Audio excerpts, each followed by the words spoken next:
Thank you very much.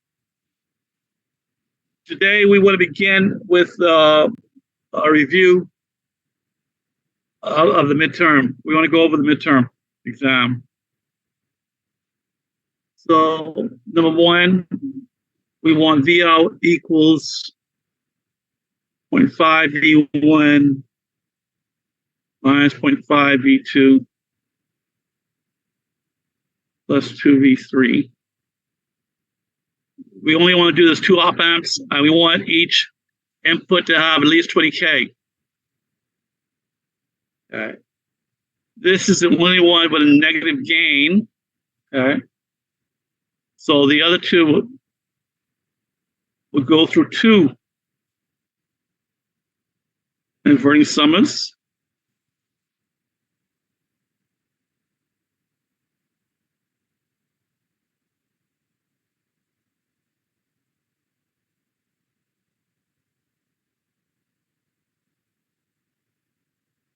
So this would be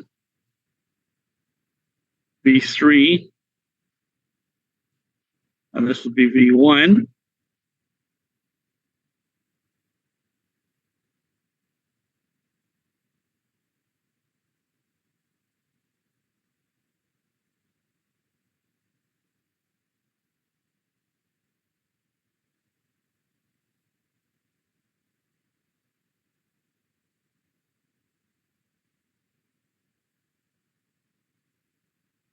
This would be V out.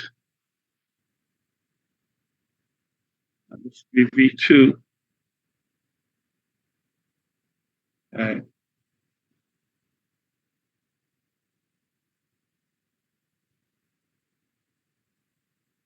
And this first output would be negative 0.5 V1 plus 2 V3.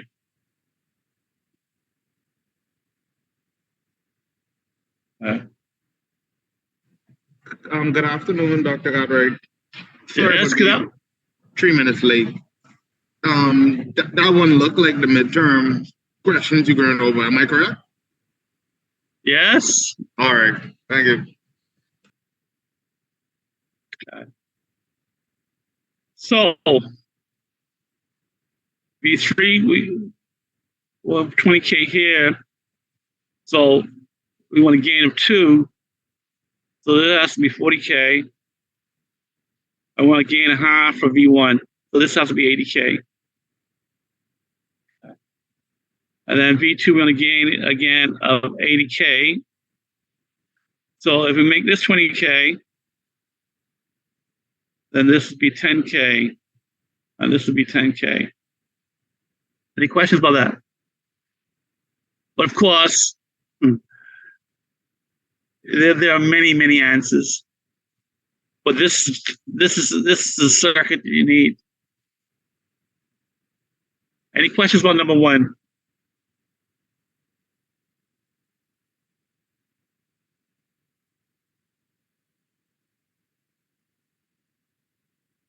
Okay, I hear no questions.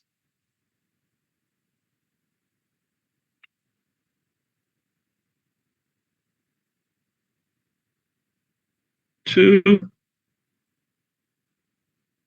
We want 1 op amp. V out equals 2V2, 2V1 minus 2V2. So we need a differential amp.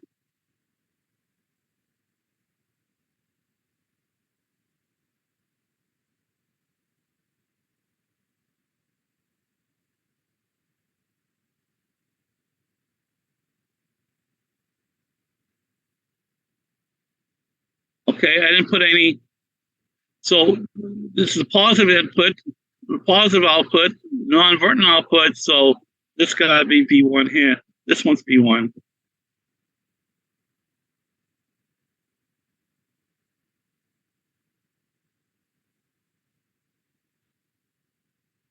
And that's V2.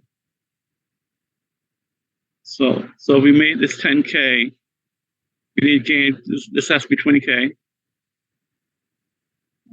And to have to have that equation, this got to be 10K, and this got to be 20K.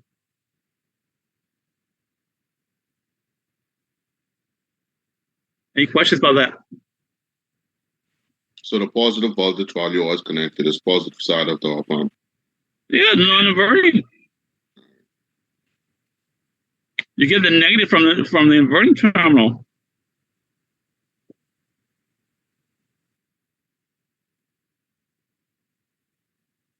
Okay. Any questions about that? Okay, number 3. Oh, the guy, you didn't say you was changing the page. I didn't get the snap.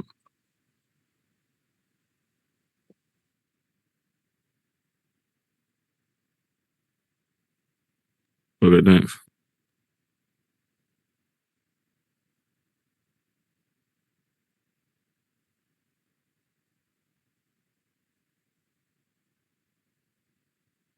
Number 3. We need a lag. So a circuit is very much like this circuit, except that the inputs are the same. We need a lag circuit. Why? Because it's negative 100.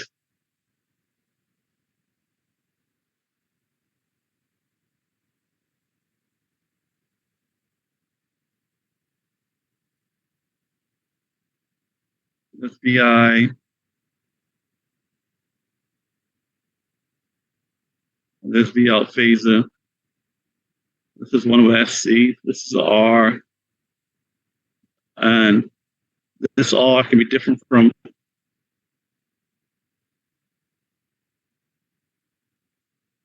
these two R's have to be the same. This R could be any value.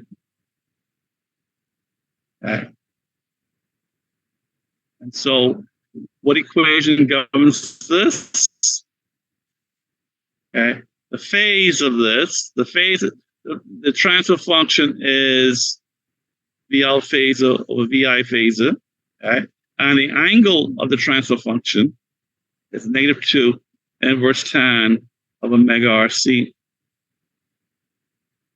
So we need a -100, -2 inverse tan of 2 pi times what? 10,000? Right, RC. Yeah, that could work. So 50 equals inverse tan of 20,000 pi RC.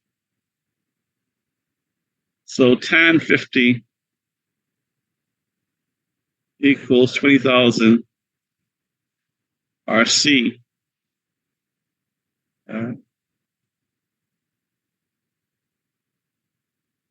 So RC equals tan 50 divided by 20,000.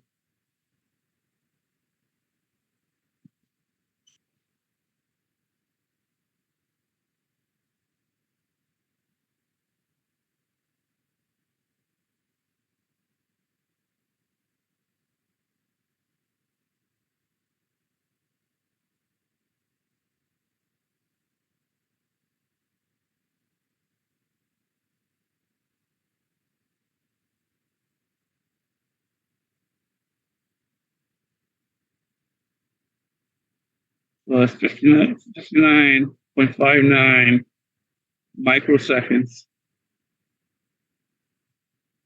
All right. So just question of choosing C. So let's make that 10K. Let's make this one 10K. Choose C to be 1 microfarad, 1 microsecond, 1 microfarad. All right. So R would be 59.59 times 10 minus 6. Okay. Divided by 1 times 10 minus 6. Leavens 59.59 ohms. Well, that's not realistic. So let's make it 0.1 microfarad. 0.1 microfarad. So this is 0.1. microfarad. And this would be 595.9 ohms. Well, if we want the resistance to be even bigger, make it 0.01. This equals 0.01 microfarad. Dr. Godray, Yes? for this question, would it be more simpler if we choose the resistor value first? No, that's not what you would do in real life. Why is it simple? Why is it simpler? Here's the problem. You got many more choices of resistors than you have capacitors. So you want to choose a capacitor that you know is a valid capacitor. Although I didn't tell you you have to use commercial values on this question. Okay.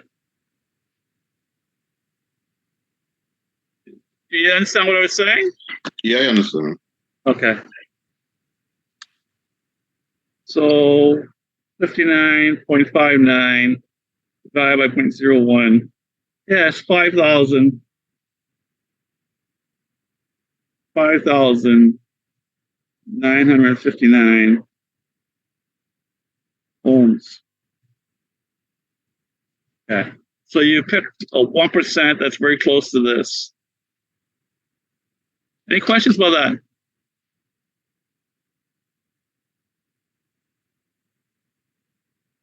Ms. Pinto, you have this? That's all. Okay. All right. Now, the graduating class about to graduate very soon can't find the magnitude of a complex number or the face of a complex number. Folks, I can give you the same question on the final exam. Okay?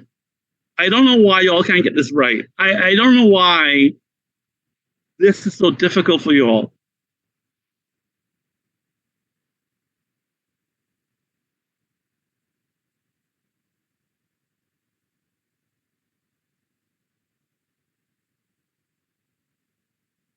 Okay. So the first thing we need to do is change S to j omega. So that becomes negative omega squared, negative 2 j omega plus 1 over negative omega squared plus 2 j omega plus 1. That's what H is equal to. So the magnitude of H is the magnitude of the top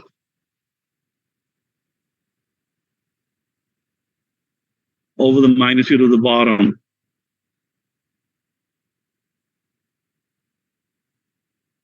And the magnitude of the top is square root. Square root of what?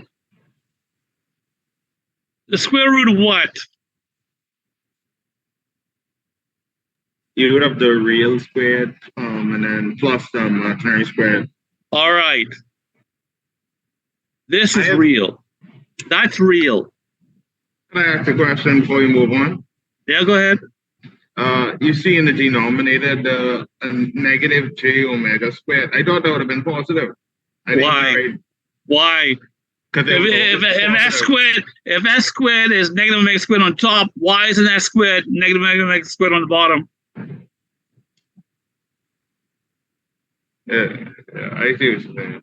Right. Mr. Godray, Dr. Godray. S equals j omega. So S squared is j omega all squared. So that's j squared omega squared. So that's negative 1 times omega squared.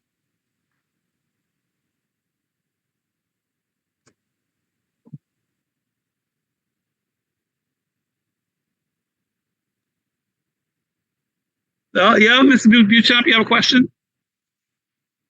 You answered it already. Okay. All right, so negative omega squared, that's real. 1 is real. So the sum is real. So negative omega squared plus 1. That's the real part. All squared plus the imaginary squared. What's the imaginary? The imaginary is a coefficient of j, negative 2 omega. Negative 2 omega, all squared. Why is that difficult? Same for the bottom. That's real. That's real. So the sum is real. Squared plus what now? The real part, which is 2 omega squared. So clearly, this is 1. So, Dr. Cartwright, how much this question was worth?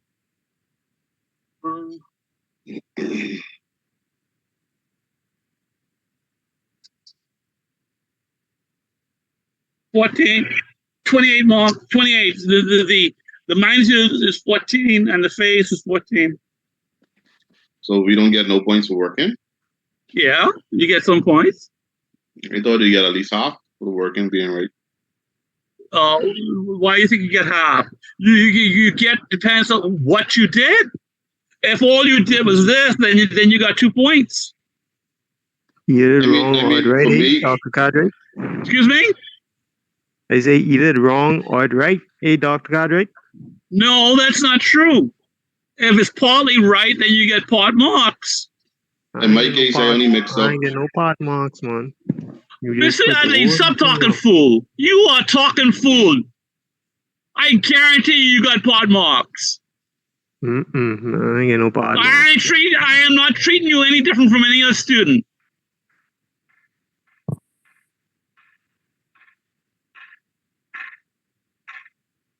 If you didn't get any part marks for this question, then you did nothing like what's on this page.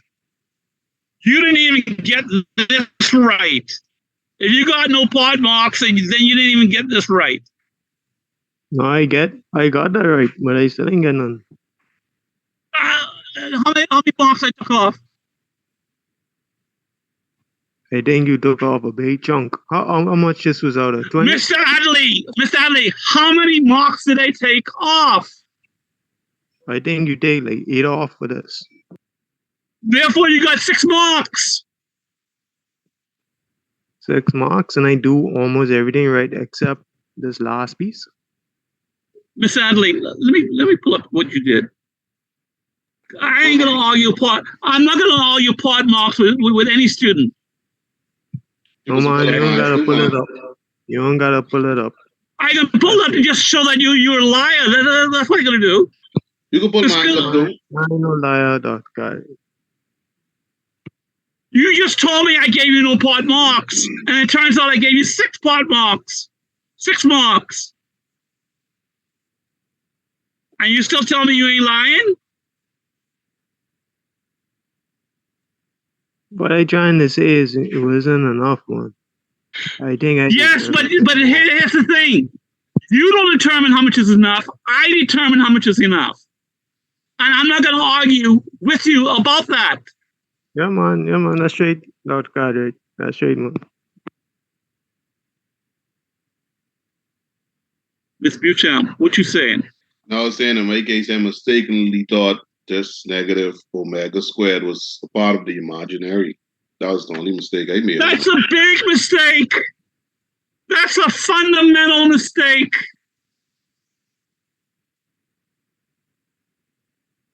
Here's the problem, you see, y'all don't have the maturity to know when a mistake is a mistake. Y'all think if the answer is supposed to be -1 and you got +1, you half right. That's what y'all think. But no, you're doubly wrong. Let me tell you what I mean. If you're supposed to have $500 in the bank, okay, and they put -500 instead, do you have half your money? No, you out now $1,000. Because not only they're then telling you got the 500 you're supposed to have, they telling you owe them $500. So students do not have the maturity to determine how much part marks they deserve because they don't know the significance of their errors. Yeah, that makes sense. Therefore, I do not argue part marks with students because you don't know what you don't know. You don't know the significance of what you don't know. You think it's okay to mistake a real number for an imaginary number. That's a big mistake. That's a huge mistake.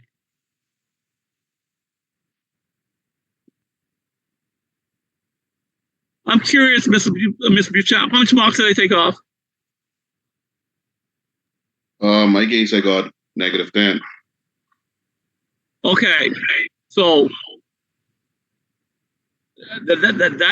that tells me you gotta know the difference between an imaginary number and a real number. You have to know that. That's fundamental. So that's telling me you only got the first part right. That's what that's telling me.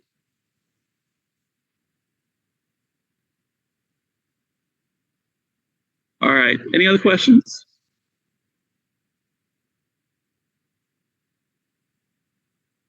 Okay, now let's do the angle.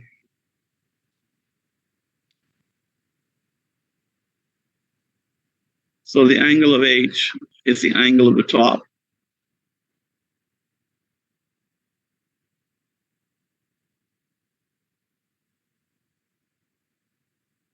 Minus the angle of the bottom.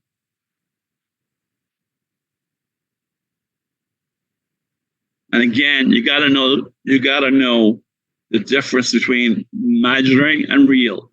This is real. How do I know that's real? How do I know that's real? Because the imaginary part becomes the negative, which leave It's real because it's a negative number. Negative omega squared, put a value in for omega. Omega is what? 1,000. Negative 1,000 squared is -1,000,000. That's a real number. 1 is a real number. So you add the real numbers together. The imaginary numbers, what are the imaginary parts? The imaginary parts are the coefficient of J. Well, there's only in this top here, the coefficient of J is -2 omega. So it's inverse tan of the imaginary part, -2 omega over the real part, negative omega squared plus 1. All right. And then it's minus the bottom. Again, it's imaginary part, which is what? 2 omega. Imaginary part now is 2 omega over the real part. Okay. And then you need to know inverse tan of -x is just negative inverse tan of x. So this becomes negative inverse tan of 2 omega over negative squared plus 1 minus inverse tan. And of course, that's ultimately -2 inverse tan of 2 omega of negative squared plus 1. Any questions about that?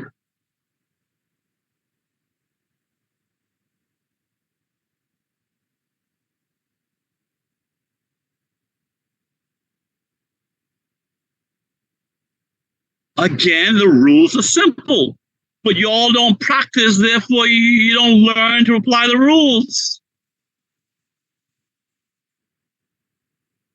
And we did this in 120. And you never bother learning the rules. You get it wrong, and then you just look at the grade and say, okay, my grade is okay. I mean, it ain't great, but I can live with the grade. And you don't learn your mistakes.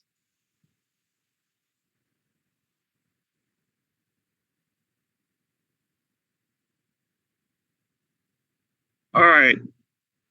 Any questions about that? You say that's gonna be on the finals, right? Yes, I'll give you this on the finals again. Because you can't graduate this class without knowing how to find the magnitude and phase of a transfer function.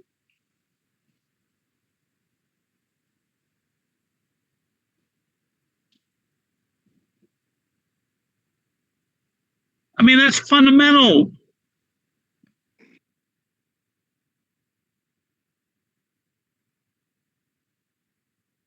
Okay.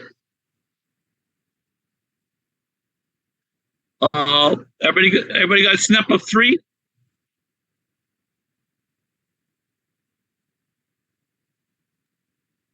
Taking a picture right now. Okay.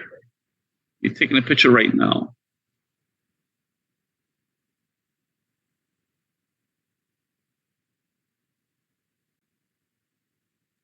Thank you. Dr. Cartwright, what class do you teach that comes after this? 460.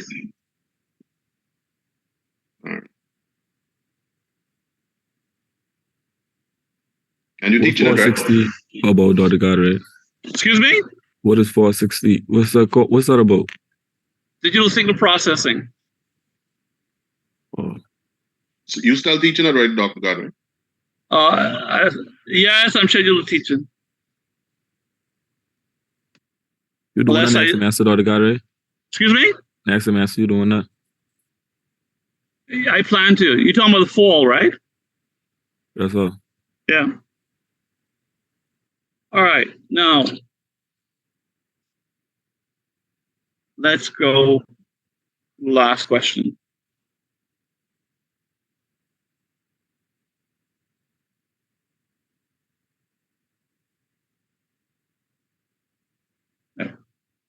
What's the purpose of C3?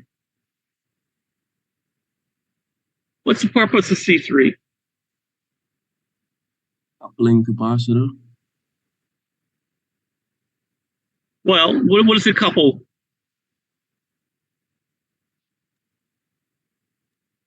R3. What is it couples R3 to what?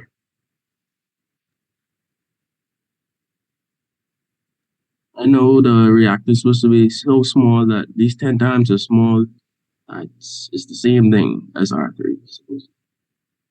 What is the same thing as R3? Sorry, explaining it wrong, but it's supposed to be 10 times the reactor. It's supposed to be 10 times as small. It's smaller than R3. So basically, O2. All right. How much is R3?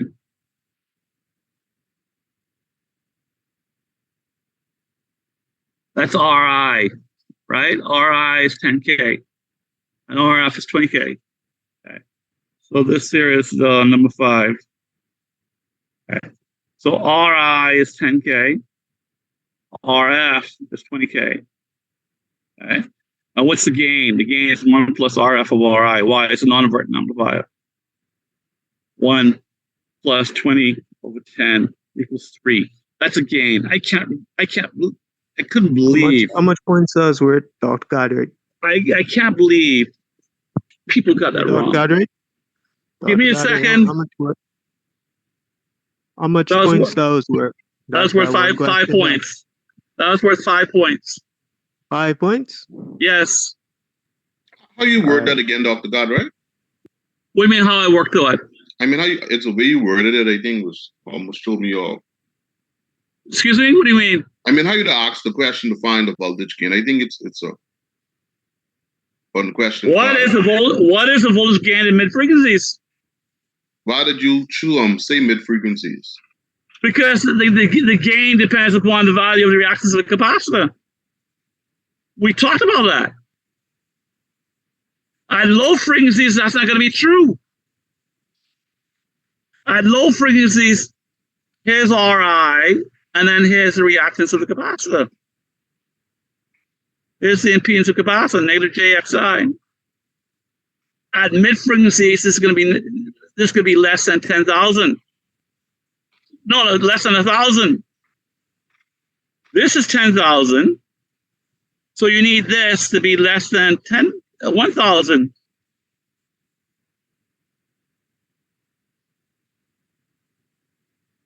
so that the series combination is still approximately 10,000.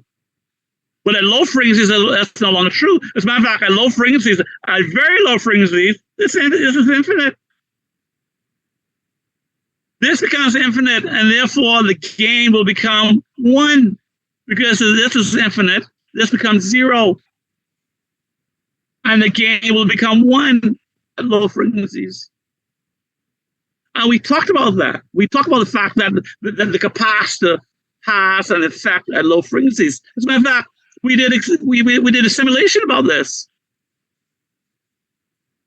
Yeah, Where you the know, the gain- last question about our steps. Yeah. Exactly. Okay. So the gain at mid frequencies, okay, satisfies this. XC would be less than or equal to 1,000. Right, now some of y'all made the reactance equal to the resistor. That ain't right. So this is what you should have done. XC is less than or equal to 1,000. Okay. So XC is what? 1 over 2 pi FC. Okay. And what did I say F was? 10 hertz. F was 10 hertz. 1 over 2 pi times 10 times C is less than 1,000. Okay. Or 1 over 2 pi 10,000 is less than or equal to C, or C is greater than or equal to 1 over 20,000 pi, which is 15.92 microfarad. Any questions about that? All right, I get that. I just was making sure I understand the question. Yeah.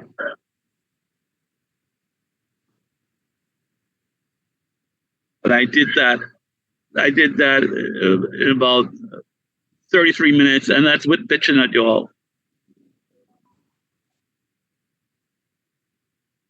So you all had plenty of time to do this exam. Okay. Any questions?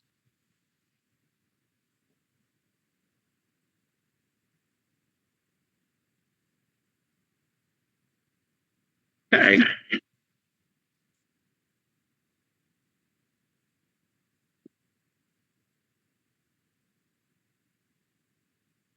Will the final exam be the same concept, like, or you'll leave it like how you normally used to it? What do you mean same concept as what? Like, when you have your final exam, it normally be based off what we learn after the midterm. So it's stick the same way? Or Mostly, yeah.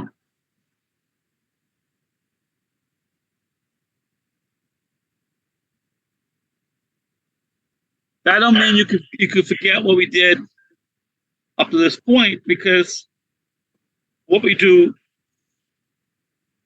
in the future, it depends on what we did already.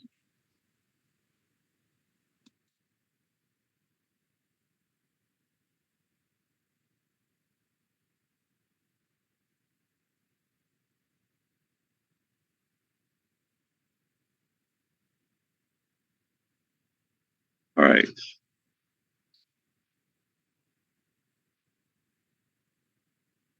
Now I'm torn as to where to go to next. Well, let's talk about integrators.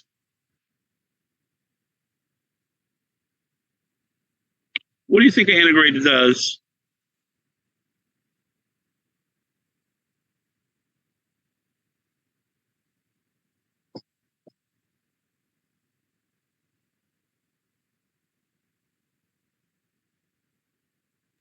What do you think?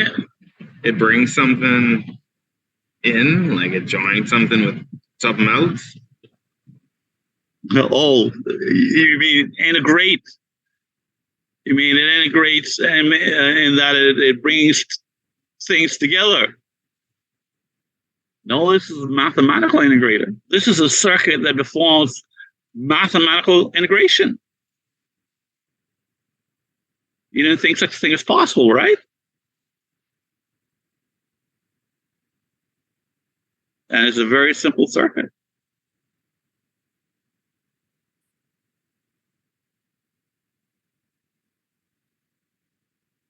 This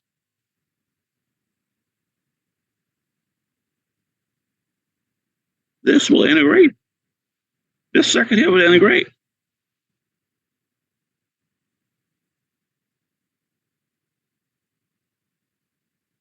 Prove it to you. That's RC. No, that's just R.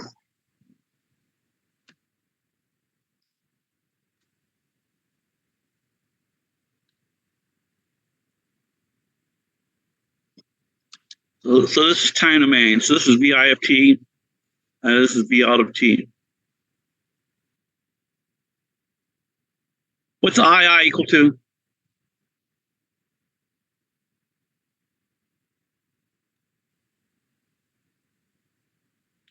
The resistor times the input voltage.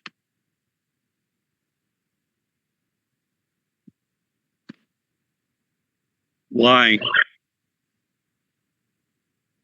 What are you assuming?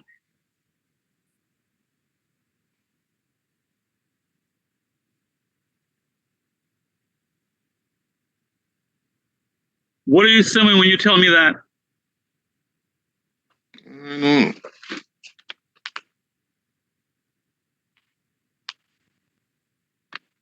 You are assuming that VI is across R. How do you know that's true?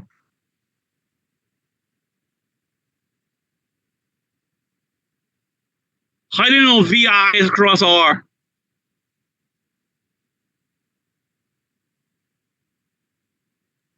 There's only one path for current to flow. Really? That determines voltage?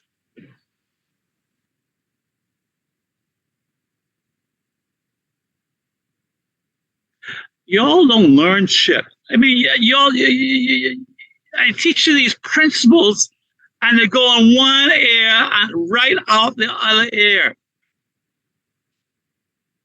You can't retain any knowledge because you're too busy on social media, jamming crap inside your head. The only way VI is across R is because there's 0 volts across there. That's the only reason. That's the only reason. Otherwise, by KVL, that wouldn't be true. You did KVL around this loop right here. VI won't be cross R if that wasn't 0. VD is 0. And how many times we stated this?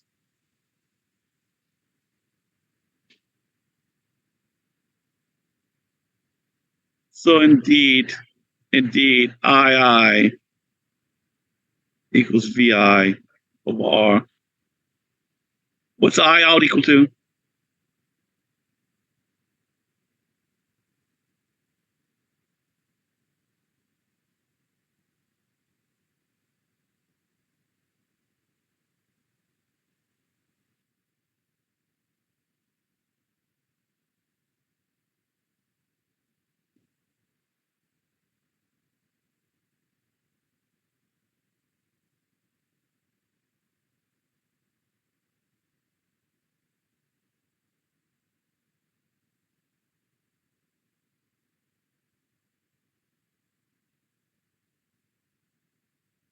What's I out equal to?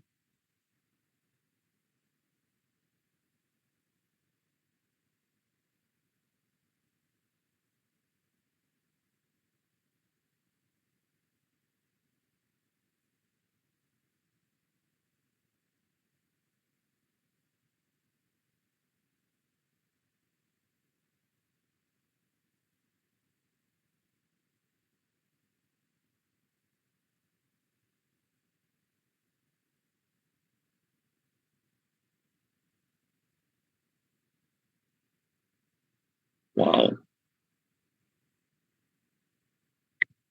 No retention of knowledge. Say I out. I mean, A equal I out. Yes, that's true. Why is that true? Why is I equal I out? the input and the output current stays the same Why? because that's the current that's flowing through the same capacitor to the No, there ain't no reason. See, y'all don't retain anything. Y'all don't learn basic principles. I is coming in here. How much current goes that way? 0 amps because the 0 amps going into 0 amps.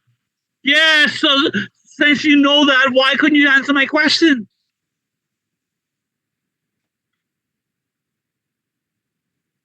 This don't require any new knowledge.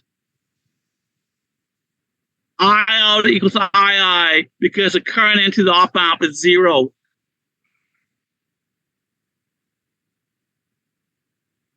What else is I out equal to? Yes, I out equals I. What else is it equal to?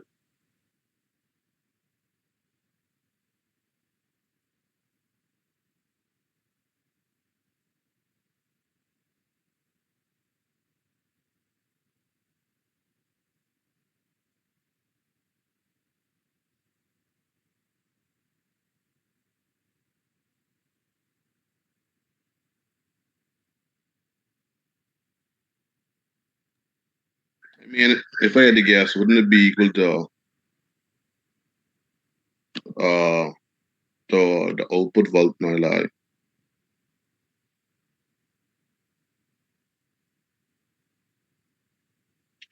I was saying if it could be equal to the output voltage over the capacitor's value. Really? Not my marks and the marks and the marks. Why would you say that? Where were you ever told that current equals voltage divided by capacitance? No, I remember. And then Burton, it was RF. But it ain't the same. C is farad. C is not ohms.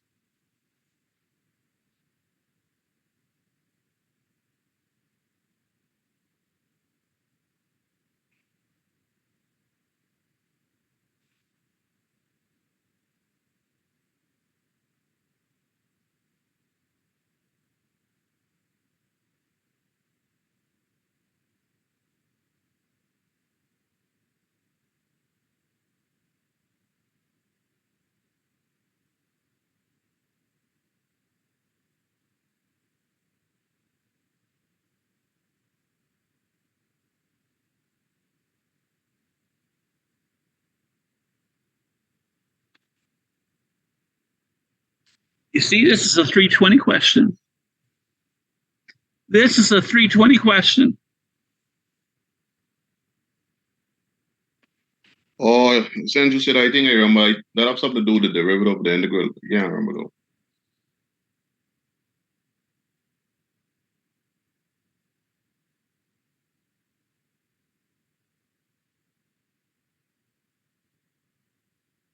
I equals C to VDT.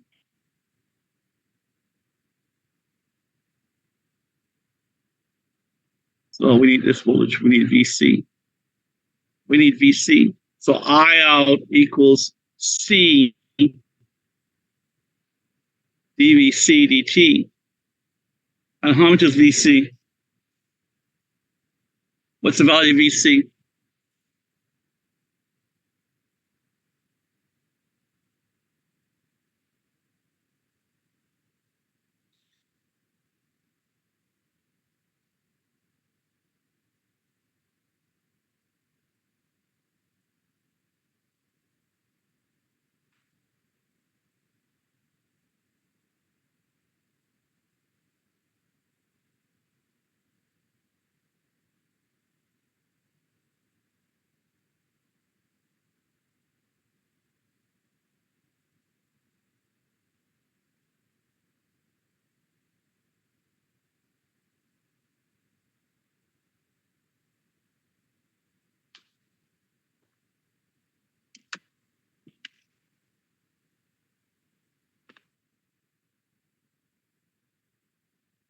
Y'all can't calculate VC?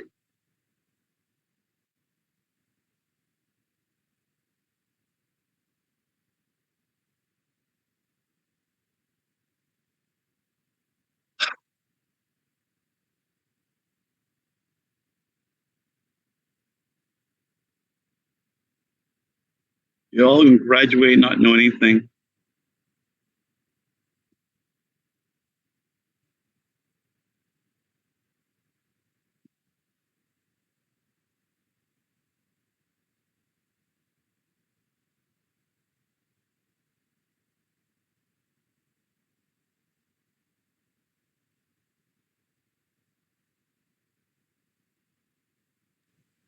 Would VC be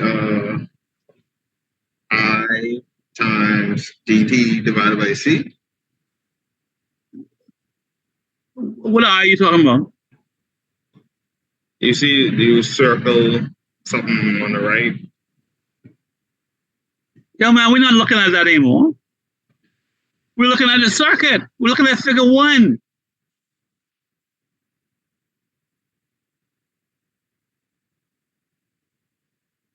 What is VC from figure 1?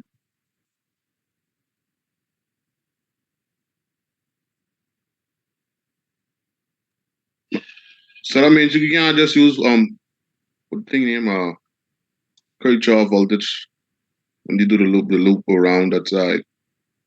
Around what side? The right hand side with VC, V out. All right. No, This getting VD. somewhere. We do KVL around here. Yes. Okay, let's start here. Give it to me. We know VD is 0. All right. Yes. And that's plus VC Yes. plus V out. Yes. And that's equal to 0. 0. So VC is negative V0. Now, why did I have to wait so long? Somebody come up with that. Take a while to So process VI the information, man. VI over R equals C negative dV out dt.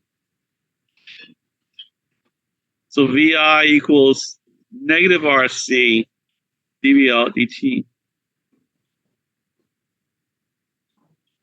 Okay. So negative 1 of RC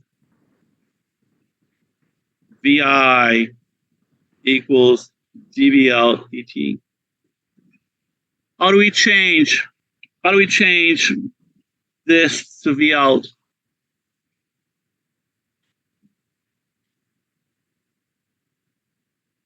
What do we do to change this to V out?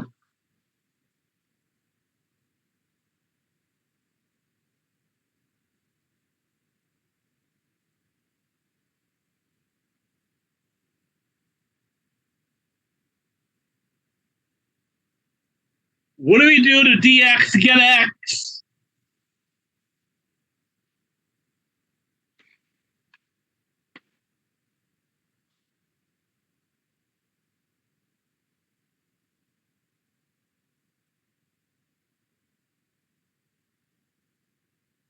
Oh.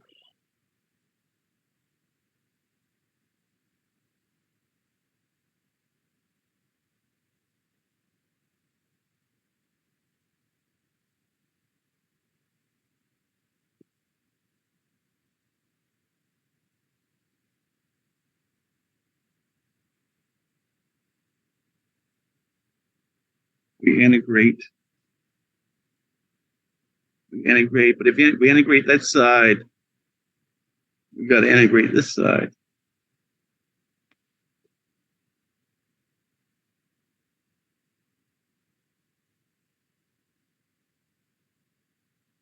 So what's the output equal to? The output equals the integral of the input divided by RC. And of course, if we make RC 1, then it'd simply be V out equals negative the integral of the input. This circuit integrates. So if you put a square wave in, you'll get you get a triangular wave out.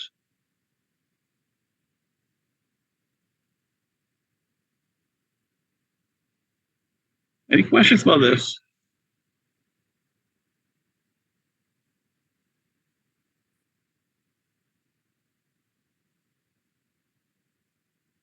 So it's not an integrator, it's an inverting integrator. This is an inverting integrator.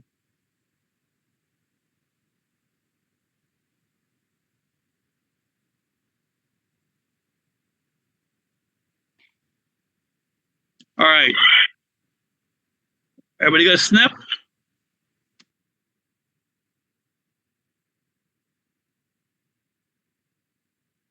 Now you probably say,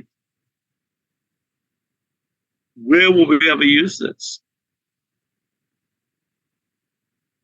Before there were digital computers, there was such a thing called an analog computer. An analog computer used the circuit.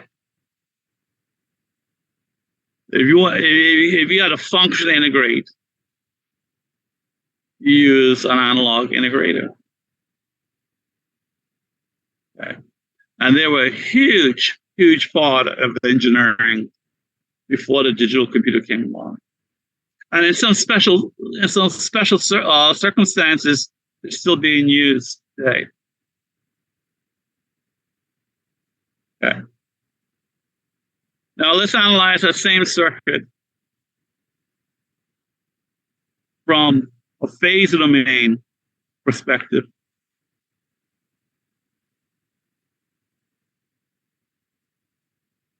So what does the capacitor become? The input is now VI phasor. The output is VL phasor. What does capacitor become?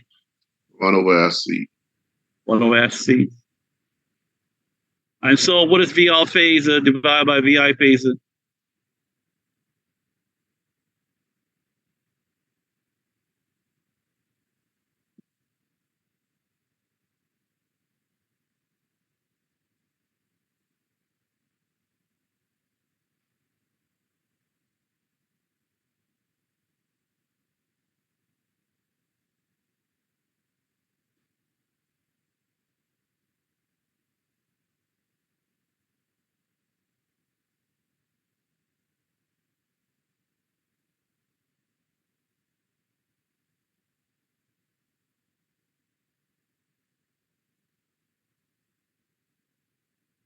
Wow. You folks don't retain anything.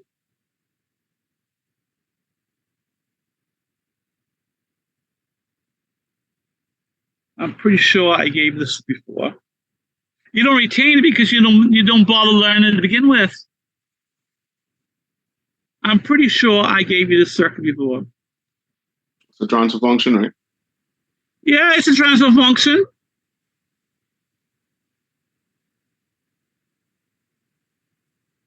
And when you have this circuit, what's the transfer function?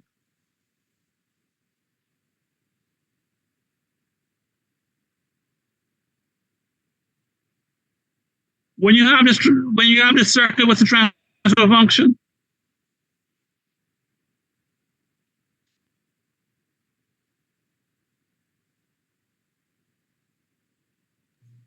Negative ZF over ZI. That's Well, I call it Z2. We call it ZF. Z2. Negative ZF over ZI. Yes. Exactly right. What's ZF here? What is ZF? In this circuit over here, what is ZF? 1 over SC. Yeah, 1 over SC. What is ZI? That's R. R. So this is negative 1 over RC, 1 over S. So this is a transfer function for the circuit. This is the transfer function for the circuit. I just finished telling you that this circuit is simply an integrator divided by RC, negative RC. So this here must be the transfer function of an integrator.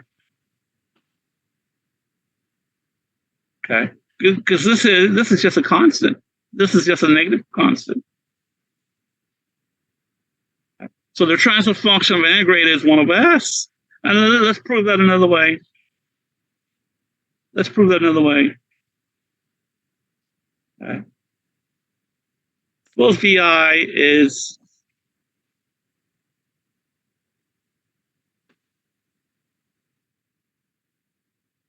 Vm sine omega t. Then what's the integral of VI?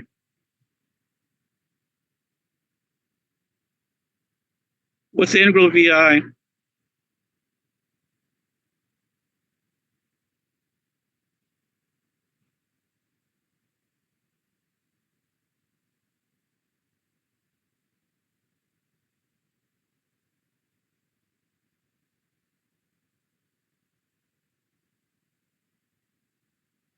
Well, let's make it easier. Let's do cosine.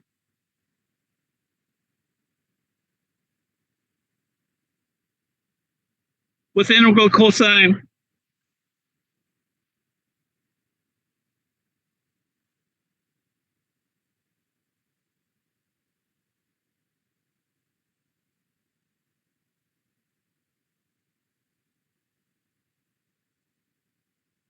You all know the integral of cosine? Again, this is 320.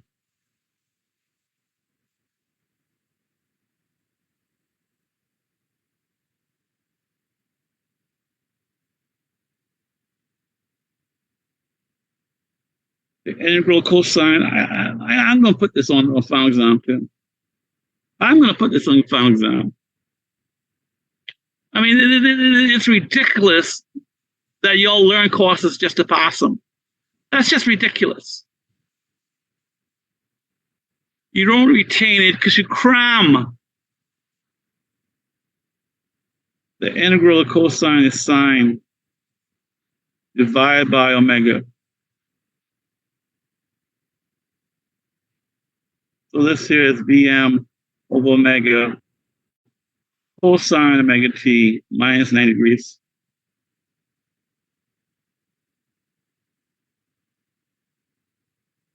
Okay. So VI phasor then is Vm, and V out phasor is Vm over omega angle negative 90 degrees. So V out phasor divided by VI phasor is Vm over omega divided by Vm 0. And this is negative 90. So that's simply 1 over omega at angle negative 90. So this is the transfer function. That's the transfer function. And this here is just 1 over s. Wow, what's the proof? Proof there is what? Negative 90 is negative j. Okay, this is negative j 1 over omega, which is the same thing as 1 over j omega. 1 over j omega, 1 over s. 1 over s. So I just proved to you 1 over s is a transfer function of an integrator. 1 over s is a transfer function of an integrator. That's the second proof. The first proof is this, comparing this to the time domain.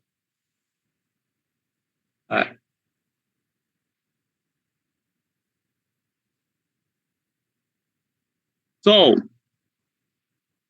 the transfer function of an integrator is 1 over s. Okay. So this circuit here gives us an integrator, but multiplies it by a negative constant. Yeah. And we can make that constant 1 by making RC 1. Okay. So everybody got page 6 snipped? Let me take a picture.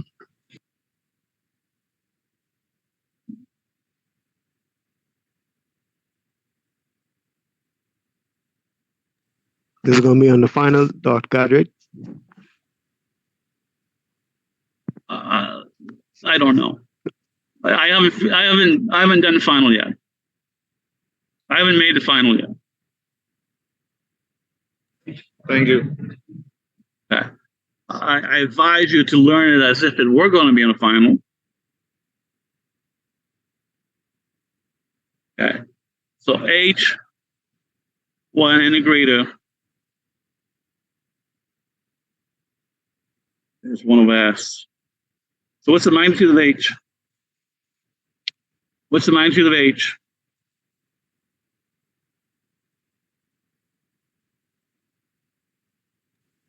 One over J omega. Don't talk fool. There is no J in magnitude.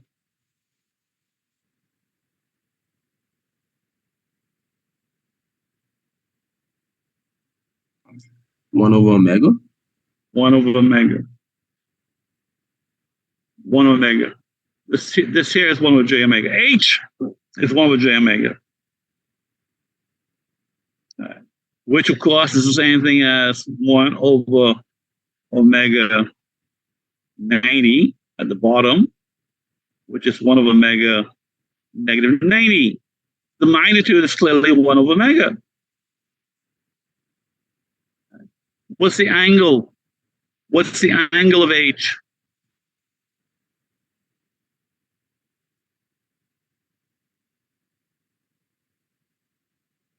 What's the angle of H?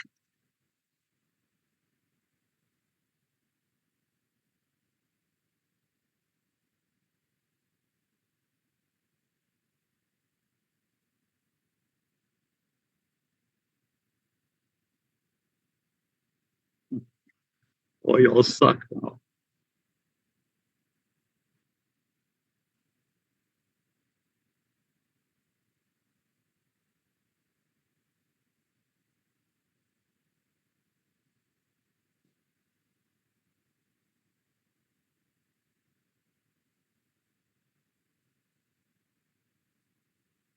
What's the angle of H?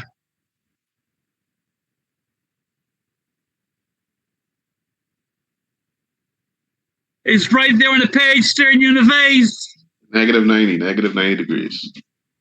Boy, you all suck. Negative 90. So let's do a Bode plot. Let's do a Bode plot for the magnitude. So a Bode plot would be what, dB, 20 log of magnitude of H, which is 20 log 1 over omega, which is negative 20 log omega. So when we plot this versus log omega, we have this. This is omega equals 1. Okay. And if this is 0.1, 1 over 0.1 would be 10, and that's 20 dB. So this is the magnitude of H. And at omega equals 10, we will be down negative 20 dB. Okay. So this here is, and the slope of this line is negative 20 dB per decade. What does this magnitude response remind you of?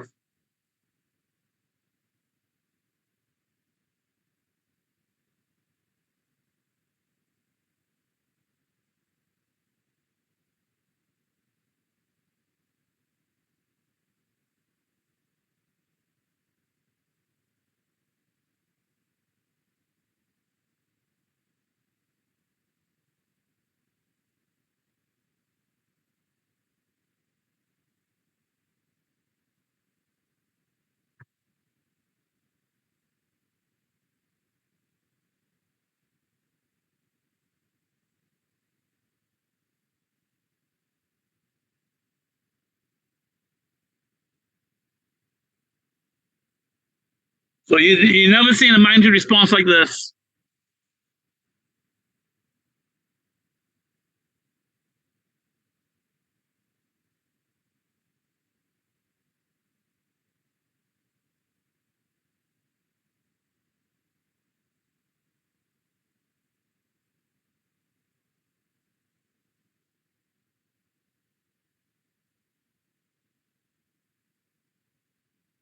Well, of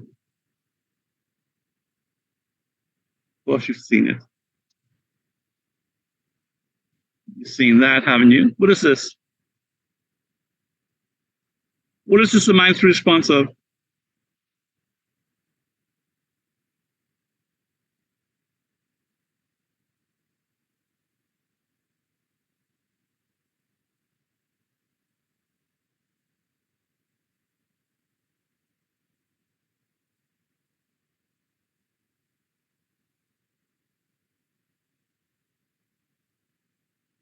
What is this a magnitude response of?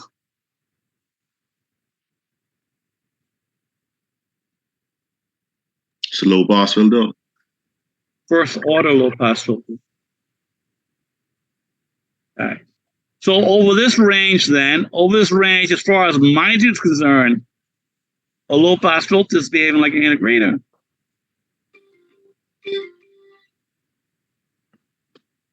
If we only kept to this part of the this part of the graph, it looks like an integrator. So a low pass filter, a first order low pass filter, can approximate an integrator. No, but we only look at half the story. What else does an integrator does? So an integrator needs a magnitude response that's negative 20 dB per decade. And you get that from a low pass filter.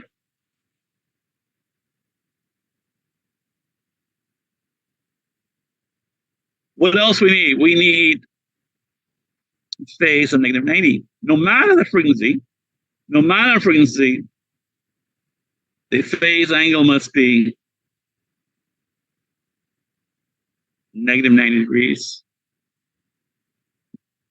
Well, again, where have you seen negative 90 degrees? You've seen it with a low pass filter. But you've seen this phase.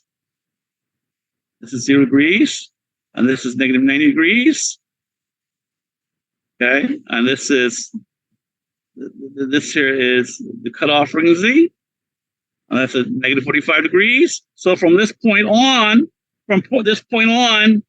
we have what? We have negative 90 degrees. And what is this point? What frequency is this? This is 10 omega C. This is a decade above the cutoff frequency. So, conclusion.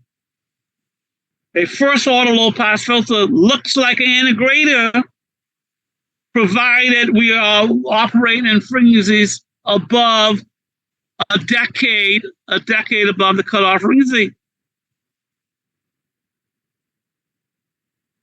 Okay, we need to write that. Okay, everybody got a snip of this.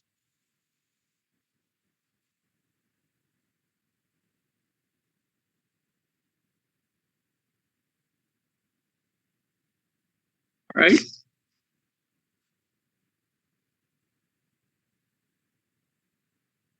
So 8, say a first order low pass filter with cutoff frequency omega C looks like, behaves like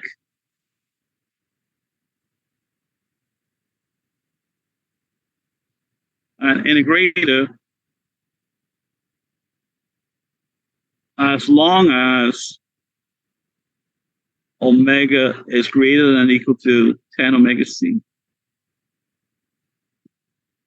That's what I just demonstrated to you. A first order low pass filter with cutoff frequency of omega C behaves like an integrator as long as the frequency is more than 10 times the cutoff frequency of the filter.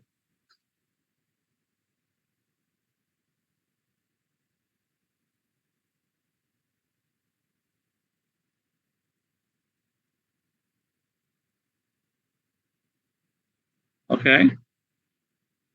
Let's do an example. A telephone signal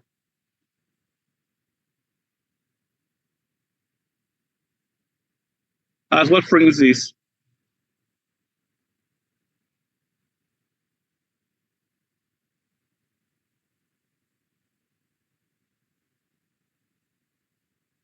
What are the frequencies present in a telephone signal?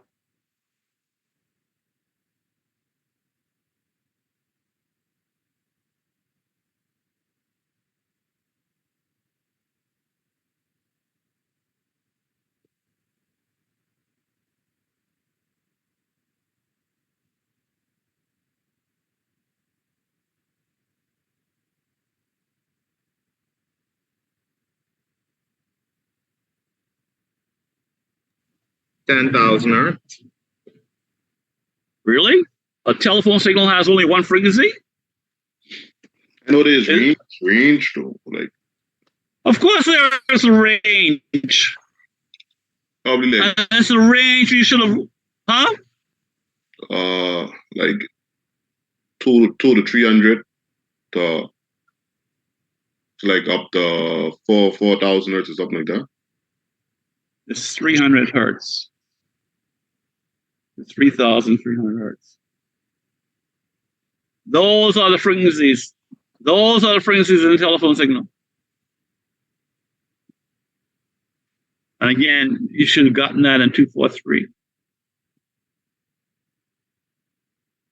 Okay. We wish to integrate this signal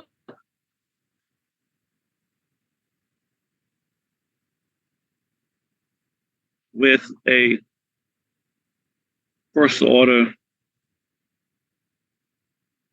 low pass filter.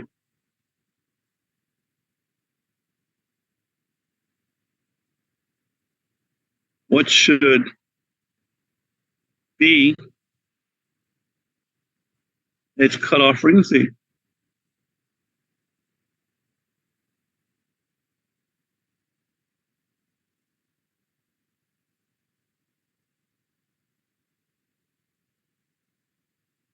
All right.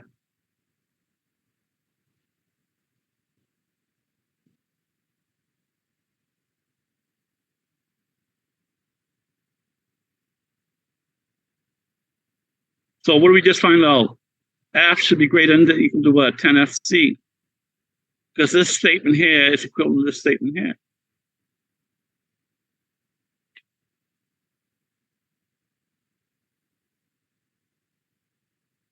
Or another way of saying this statement here is what? What's another way of saying that statement? F over 10 is greater than or equal to what? FC.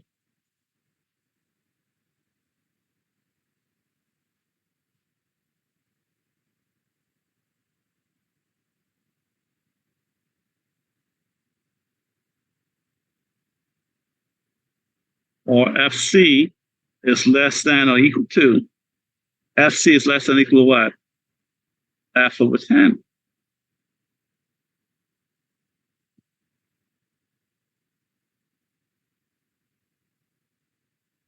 Okay. So there's our equation. Now, what F should go in here? Should 300 go in here? Or 3,300 should go in here?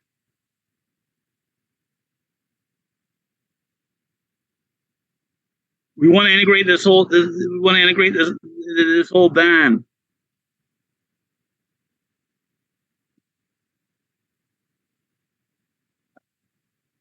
The lowest frequency should go here. Therefore, FC should be less than or equal to what? 300 over 10. The cutoff frequency should be less than or equal to what? 30 hertz. 30 hertz. Okay. Now let's check that. Please snip this because I'm going to go to the next page. Let's check that. Let's check that calculation. So 9. All right. So we're saying there's a minus in response. Here's 30 hertz. All right. So this is F in hertz. All right. So 300 to 3,300. That's this range here. That's clearly got the right magnitude because that's negative 20 dB per decade. And now let's look at the phase.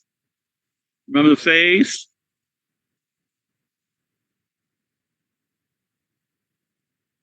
Okay.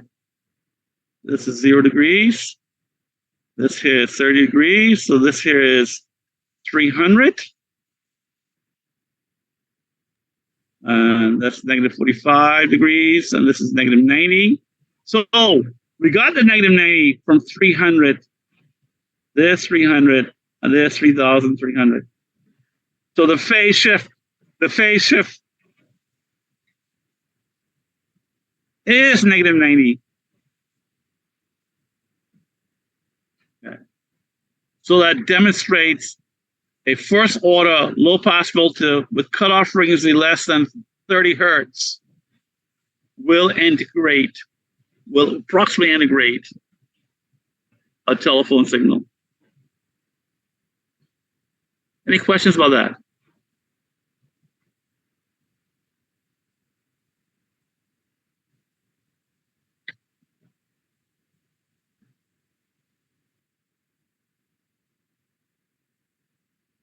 Could you repeat that last statement you said, please?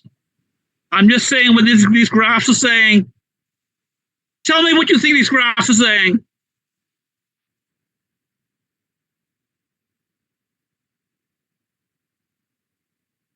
What's the phase shift for 300 and above? Look at the graph. What's the phase shift for 300 and above? 300 hertz and above. They're going down. That being negative 20 dB per decade. I asked you, what is the phase shift?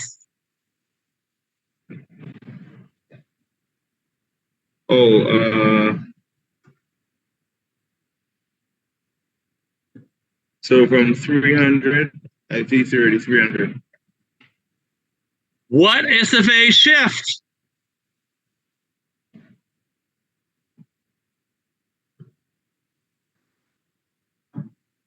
I just showed you. You can't read a graph? Can you repeat the question, Dr. Garrett? Oh man, you full of shit.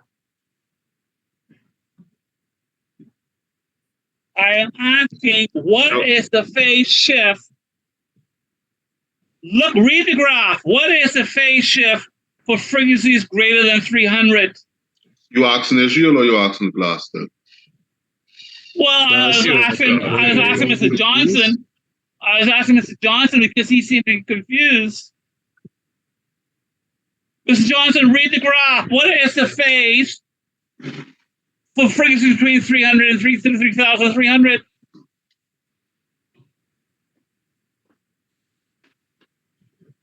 Negative 90 degrees. Is it negative 135? I don't know who that last person was, but look at the vertical scale. You see negative 135 there anywhere? You see phase between 0 degrees and negative 90 degrees. Where do you get negative 135 from?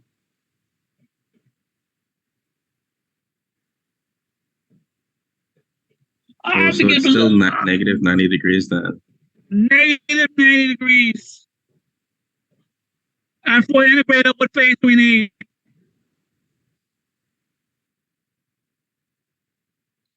For integrator, what phase do we need? Negative 90 degrees. Negative 90 degrees. So we got that. And what should be happening with the magnitude? .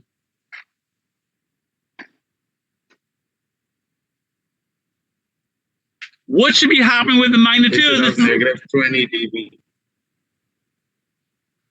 why y'all don't read the whole thing? Does it say negative 20 dB? Per decade. Well, the slope is the slope. The slope is not negative 20 dB. The slope is negative 20 dB per decade. You shorten things and you get them wrong. Therefore, this low pass filter is integrating that telephone signal. Any questions about that?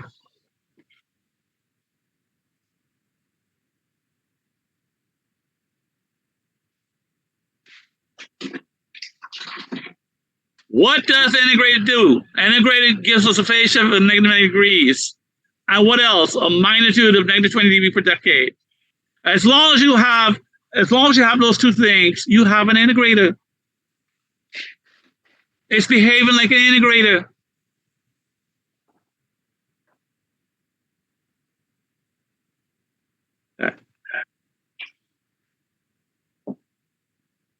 Please get the snap.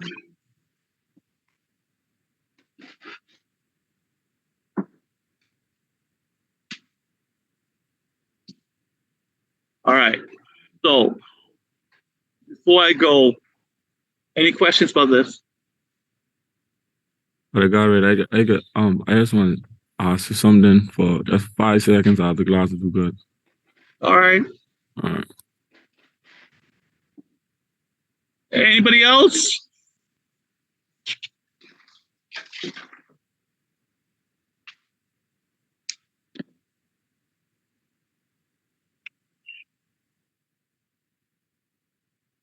All right. I hear nobody else, so please leave. I'll see you all on Friday. Dr. Cartwright, That's all. Yes? I just have a small question. I was just curious. I just wanted to know if, when you said telephones operate on frequencies between 300 and 3,300 hertz, are those just for landlines, or does that include cell phones as well? That's a good question. Are you taking 400 now? This is my only 400 class, my 400 level class. No, sir. Have you taken 243? Yes, sir. Well, you should be able to answer this question for yourself. Why don't you look in why don't you look in your textbook, your 243 textbook, and see what you can find?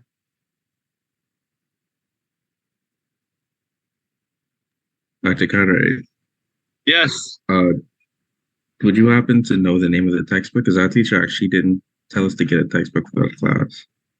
Who's your teacher? It was Mr. Foley. You all don't have a textbook? No, We we didn't didn't. have a textbook. Yeah, we did. Where do you get the info from? Um, Yeah, Dr. Foley gave us some notes. He ain't a doctor. You just Sorry, promoted Mr. him. Foley. My bad. Okay. If you don't have a textbook, where else do you go? My best guess would be the internet. There you go. There you go. Why don't you Google what is the bandwidth of a cell phone? Why don't you Google that? See what you get. Yes, sir. Y'all gotta get learn to teach yourself stuff. You know, when I graduated in 1990, there was no internet. When I graduated with my PhD in 1980, there was no internet.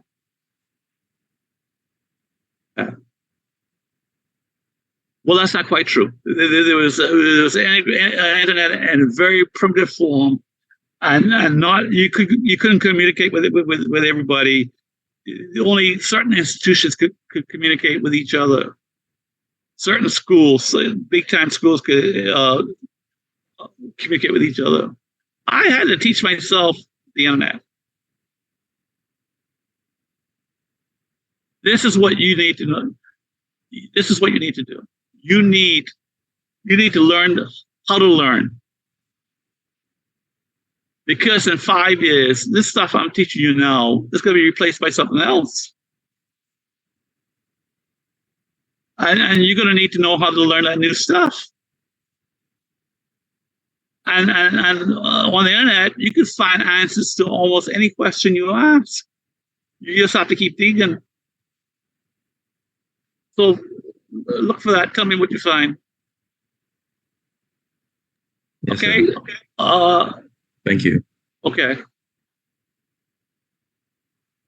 So everybody leave, please. Mr. Pinto.